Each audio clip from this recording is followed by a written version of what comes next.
May I kindly request Honorable Chief Minister, sir, to kindly address the press. Respected Railway Minister, Government of India, our beloved leader, Mr. Osni Vaishnav ji, Shipping Minister, Minister of State, Shipping and Inland Waterways, MP from Bonga, Mr. Shantanu Thakur, my minister's colleague, Honorable MPs, MLAs,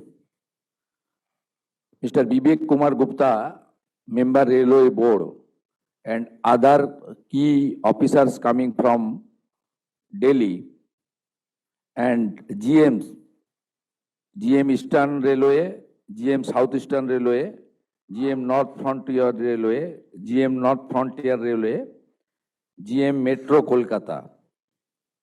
I would like to convey my best wishes on this meaningful meeting and workshop. আমি মাননীয় মুখ্য সচিব মনোজ আগরওয়াল সহ আমাদের সমস্ত পশ্চিমবঙ্গের আধিকারিকদেরও স্বাগত জানাচ্ছি। আমাদের প্রথমের যে আলোচনা, এটা প্রেসের জন্য আমি বলবো, তাই আমি পশ্চিমবঙ্গের প্রচুর মানুষ লাইভে দেখছেন, সেই কারণে আমি আমাদের সুইট ল্যাঙ্গুয়েজ বেঙ্গলিতেই বলবো যে আমরা এই সরকারের 1 মাস হয়নি, 9th মে সরকার 1 মাস হবে, তার আগে আমাদের honourable railway minister mister Ashwini Vaishnavji তার বিজি শিডিউল থেকে আমাদেরকে একটা টাইম দিয়েছেন, পুরো দিন দিয়েছেন, এবং উনি আজকে early morning he landed in Calcutta Netaji Subhas Chandra Bose airport and he visited multiple number of sites.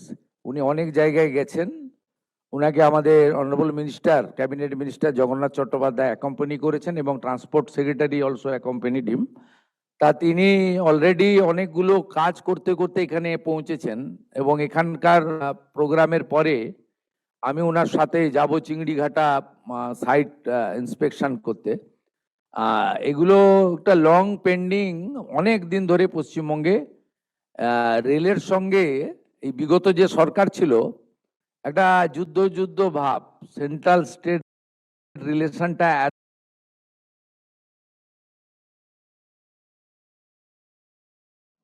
সবচেয়ে বিশ্বের জনপ্রিয় নেতা এবং ভারতবর্ষের প্রধানমন্ত্রী নরেন্দ্র মোদীজি, তিনি রেলওয়ে সেক্টরে যেভাবে উন্নয়ন করেছেন, রিফর্মস করেছেন এবং রেলকে যে জায়গায় নিয়ে গেছেন, তার টেস্ট থেকে, তার স্বাদ থেকে, তার সুযোগ থেকে আমাদের বাংলার অ্যাপ্রক্স 11 কোটি মানুষ কিন্তু বঞ্চিত হয়েছেন। আজকে আপনাদের খুব খুশির খবর যে আমাদের এই মিটিংয়ের যে আউটকাম হবে, তাতে পশ্চিমবঙ্গে রেল সেক্টরে 1 লক্ষ কোটি টাকার বেশি কাজ হবে। ऑनरेबल एमआर माननीय अश्विनी वैष्णव जी मुझे कमिट किया है, ये पूरा रुपया रेडी है, 1 लाख करोड़ रुपया हम लोग तुरंत ये काम करूंगा। এতে 102টি নতুন আমাদের অমৃত ভারত স্টেশন হবে এবং 538টা ফ্লাইওভার এবং আন্ডারপাসেস হবে। ইটস এ গ্রেট অ্যাচিভমেন্ট, একটা বড় অপরচুনিটি আমাদের ছিল। আগের সরকার রেল দপ্তরের সঙ্গে কথা বলেনি, রেলওয়ে মিনিস্টারের সঙ্গে যোগাযোগ করেনি। অনারেবল রেলওয়ে মিনিস্টার অনেকবার দিদেন সিএমকে চিঠি করেছেন, রেল বোর্ড চিফ সেক্রেটারিকে চিঠি করেছেন, বাট দে নট রেসপন্ডেড, মানে ওরা কোঅপারেট করেনি, চিঠির উত্তর পর্যন্ত দেয়নি। এবং আমরা রেসপেক্টেড মোদিজিকে আমরা থ্যাঙ্কস জানাবো। ডিউরিং ইউপিএ পিরিয়ড 2009-2014 পশ্চিমবঙ্গে মেট্রো এবং ভেরিয়াস রেলওয়ে প্রজেক্টে বেঙ্গল পেয়েছিল 4,380 কোটি টাকা। কিন্তু আমাদের রাজনৈতিক অপোজিট থটের সরকার থাকা সত্ত্বেও মাননীয় নরেন্দ্র মোদীজি পশ্চিমবঙ্গকে যে ভালোবাসেন তার প্রমাণ হচ্ছে 2026-27 অর্থবর্ষে যেখানে 5 বছরে 4,380 কোটি টাকা, একটি সিঙ্গেল ফাইন্যান্সিয়াল ইয়ারে, এখন তো রেল বাজেট আলাদা হয় না, একসঙ্গে হয় জেনারেল বাজেটের সঙ্গে, পশ্চিমবঙ্গের জন্য দিয়েছেন 14,205 কোটি টাকা এই এক বছরে। এর সাথে পেন্ডিং রেলওয়ে প্রজেক্ট, তাতে যদি আমরা এনওসি দিয়ে দিই, ল্যান্ড প্রোভাইড করি, তাহলে আমাদের 1 লক্ষ কোটি টাকারও বেশি ইনভেস্টমেন্ট করার সুযোগ রেলওয়ে বোর্ডের, রেলওয়ে মিনিস্ট্রির এখানে পশ্চিমবঙ্গে আছে। আপনারা শুনলে খুশি হবেন, পশ্চিমবঙ্গের মানুষ যেহেতু বিভিন্ন চ্যানেলে শুনছেন, তারা লাইভ দেখছেন, আমি তাদেরকে এই অল্প সময়ের ডবল ইঞ্জিনের সরকার অলরেডি এফওবি এবং আন্ডারপাসের জন্য আমরা 40টার বেশি এনওসি রেলওয়ে দপ্তরকে দিয়ে দিয়েছি এবং প্রায় 60টা রেলওয়ে প্রজেক্ট, যেটা রেলওয়ে বোর্ড গত বছর অ্যাপ্রুভ করেছিল লাস্ট অক্টোবর 2025, অক্টোবর নভেম্বরে, সেই তার যে অ্যাডুকুয়েট ল্যান্ড, আমাদের এখানে সমস্ত জেলা শাসকরা শুনছেন, ল্যান্ডের লোকেরা আছেন, আপনারা ক্লিয়ারলি আমাদের গভর্নমেন্টের মিশন এবং ভিশন শুনে নিন।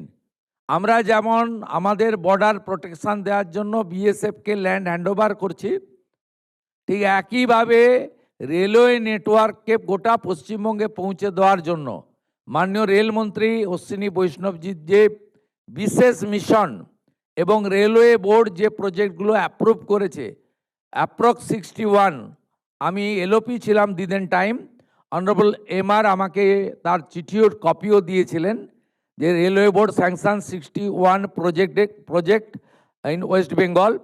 এর মধ্যে একদম North Bengal to South Bengal সব এলাকা আছে, আমাদের জঙ্গলমহলের ইম্পর্টেন্ট প্রজেক্টগুলো রয়েছে।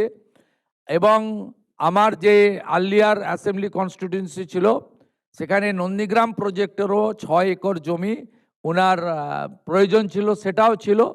এবং আমাদের মেট্রো এক্সপেনশনের জন্য তারও প্রজেক্টগুলো ছিল, যা রেলওয়ে বোর্ড স্যাংশন করেছে। এতে অনেক জেলা উপকৃত হবে।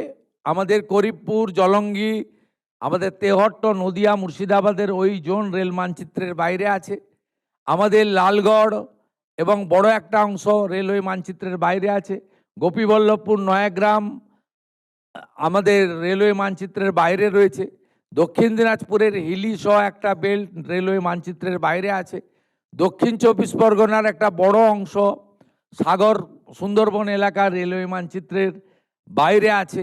সব জায়গা কাভার করে রেলওয়ে বোর্ড এই প্রজেক্টগুলো অ্যাপ্রুভ করেছিল। অনারেবল ডিস্ট্রিক্ট ম্যাজিস্ট্রেটরা আপনারা ভার্চুয়ালি যুক্ত হয়েছেন। আমাদের clear instruction, direction, railway board land purchase করার জন্য 100% ফাইন্যান্স করে এবং যেখানে যেখানে আমাদের প্রয়োজন দরকার আমরা জমি অধিগ্রহণ, জমি আমরা পারচেজ করে রেলকে হ্যান্ডওভার করব। প্রয়োজন হলে রাজ্য সরকারও যেখানে যেখানে প্রয়োজন রেল যেমন যেমন সহযোগিতা চাইবে সেটা আমাদেরকে করতে হবে। এবং একটা ক্যালেন্ডার বানান, শুধুমাত্র মিটিংয়ে যোগদান করে নোটিং নয়, যে কবে কোন জায়গায় রেলের জমি দিতে পারবেন, এই জায়গাটা ক্যালেন্ডার বানান। আমি পশ্চিমবঙ্গের মানুষকে আশ্বস্ত করতে চাই, under the visionary leadership of the prime minister Narendra Modi, double engine is now functioning properly এবং a good outcome will come within stipulated period. পশ্চিমবঙ্গের মানুষ ডবল ইঞ্জিনের টেস্ট পাবে, সড়কও যেমন মজবুত হবে, সেতুও যেমন তৈরি হবে, সরকারি বাসও যেমন ছুটবে, ভেহিকেলও যেমন ছুটবে, সাথে সাথে আমরা রেলের যে মেট্রো এবং রেলের যে টেস্ট মানুষের কাছে পৌঁছে দিতে পারবো।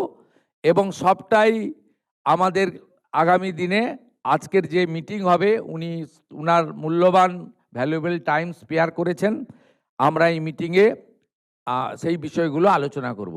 তাই আমি দীর্ঘ বক্তৃতা না রেখে আমাদের পশ্চিমবঙ্গে রেল দপ্তর যেভাবে এগিয়ে এসেছেন, পশ্চিমবঙ্গকে নবনির্মাণ করতে, পুনর্নির্মাণ করতে, আমি honourable minister of railway Ashwini Vaishnaw ji को मेरा दिल से आभार प्रकट करते हुए मेरा बात यही खत्म करता हूँ। नमस्कार, जय हिंद, भारत माता की जय।